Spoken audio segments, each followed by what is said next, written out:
Nous sommes chez mon oncle et ma tante, Christiane et Pierre, qui ont eu la gentillesse de nous accueillir aujourd'hui dans leur magnifique résidence secondaire. En français, il y a deux expressions, la résidence secondaire et la résidence principale. La résidence principale est la maison ou l'appartement que l'on habite durant toute l'année. Et la résidence secondaire est la maison ou l'appartement où l'on va pour les vacances.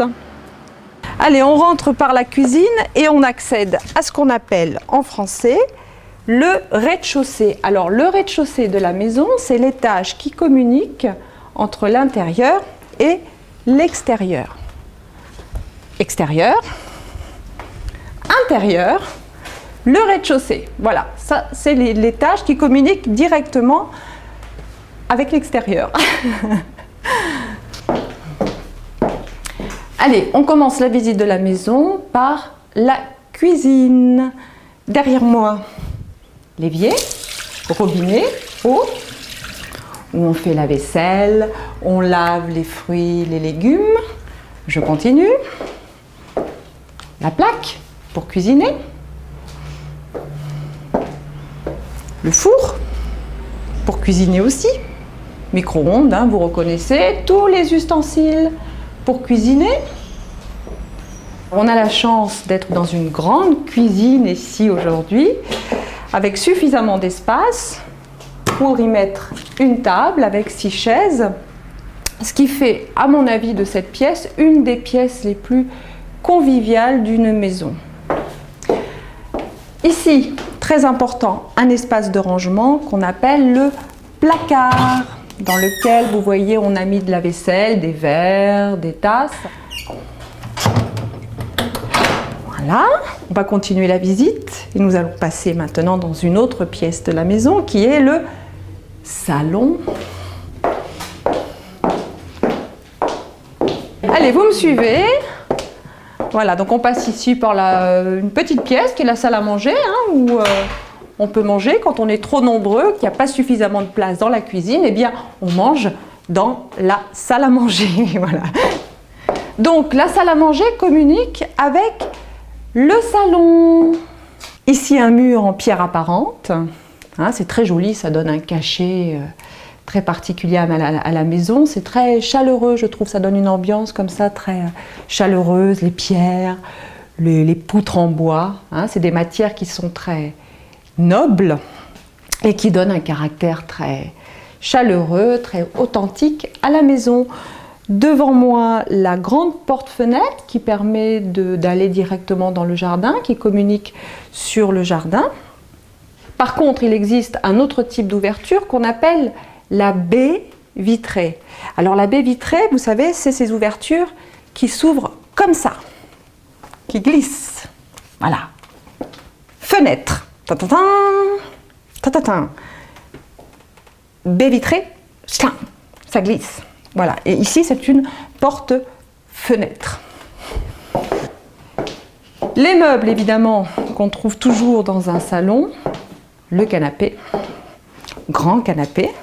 Canapé 3 places, confortable, en cuir. Juste devant moi, la table basse. Et autour de la table basse, des fauteuils. Je vais vous expliquer une dernière petite chose. La différence en français entre la préposition sur et la préposition au-dessus de. Ici, un meuble qui s'appelle la console. Sur le meuble, des photos. Il y a des photos sur le meuble. Le sur indique un contact physique entre la photo et le meuble. En revanche, il y a un tableau au-dessus de la console.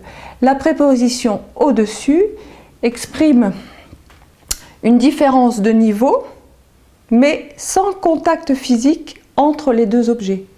Je vous propose maintenant de monter au premier étage. Nous allons donc quitter le rez-de-chaussée pour accéder au premier étage par les escaliers. Vous me suivez? Alors nous voilà au premier étage.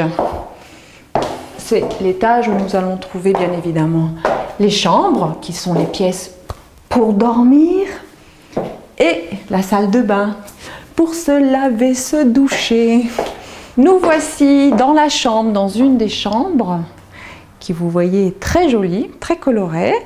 Donc bien évidemment, qu'est-ce qu'on trouve dans une chambre? On trouve un lit. À côté du lit, on trouve 2 petites tables de nuit ou tables de chevet. Et me voilà dans la salle de bain. En face, le lavabo, pour se laver les mains, pour se laver le visage et pour se laver les dents. Juste au-dessus du lavabo, le miroir. La baignoire, pour prendre un bain. Si je suis chez des amis et que j'ai besoin de prendre une douche, je vais leur demander « Excuse-moi, où est la salle de bain ?» Maintenant, si j'ai besoin seulement de me rafraîchir ou si j'ai besoin de faire pipi, je vais demander « Excuse-moi, où sont les toilettes ?» Donc vous voyez, dans le cas présent, la salle de bain et les toilettes correspondent à la même pièce. Mais on va utiliser un nom ou un autre, salle de bain ou toilette, selon la nécessité que nous avons, ou de se doucher, prendre un bain, salle de bain, ou alors de faire pipi, les toilettes. Excuse-moi, où est la salle de bain? Excuse-moi, où sont les toilettes? Allez, avant de vous quitter, je vais vous présenter ma tata, Christiane. Coucou. Qui a eu la gentillesse de nous accueillir dans sa superbe maison. Devant la cagette de raisins, ben, c'est leur récolte annuelle. Hein. Voilà. C'est la récolte de la pergola chaque année. Il y a quoi? Il y a 3 cagettes au moins de raisins. Cette année, on a eu 20 kilos à peu près. D'accord, donc ça s'appelle, c'est la récolte, c'est le chasselas. Le chasselas, voilà. Le chasselas de la pergola. Voilà. Je vous embrasse, au revoir et à bientôt et merci encore. Hein. Ah bon, ça a été un plaisir pour nous de vous recevoir dans cette maison de vacances. Très jolie maison, voilà. Ciao. Ciao.